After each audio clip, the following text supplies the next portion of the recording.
drinking. Yeah, I hadn't fucked around with any of that shit for a few years, and I just committed to drinking, you know, and then found that to be like the most unmanageable drug that I've ever tried to navigate. Drinking? You know, drinking, yeah. Drinking. More than cocaine? Yeah, because there's never a time when you can't get it, you know.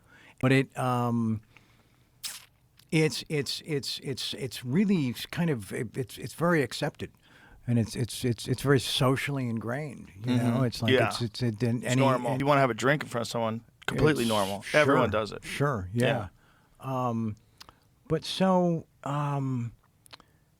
I knew the way my body was starting to react and the way I was starting to feel and just I couldn't feel it how I used to, even at like really like powerful doses, you know. I just couldn't, and that got depressing. That wasn't like I'll just drink twice as much now.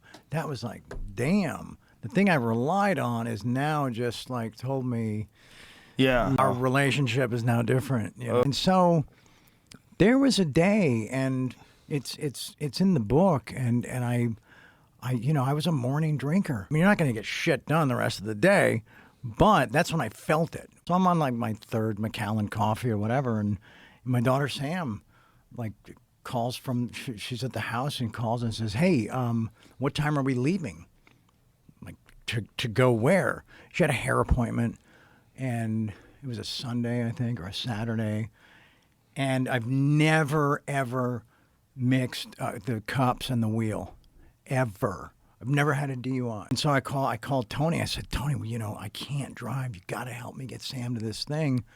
And so he was like, I'll be right. He was there in 20 minutes. We got her to the appointment. It went great. And there was a moment in the car driving back. And I describe it in the book, you know, and I could see her in two mirrors, the visor and the side view.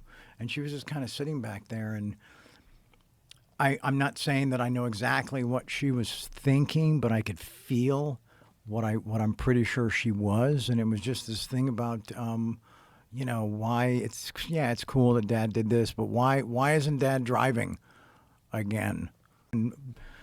And it was, so we got back from that, and it was, there was something that I couldn't shake. It was something that stayed with me. Just the images of her, this little 13-year-old kid in the back seat,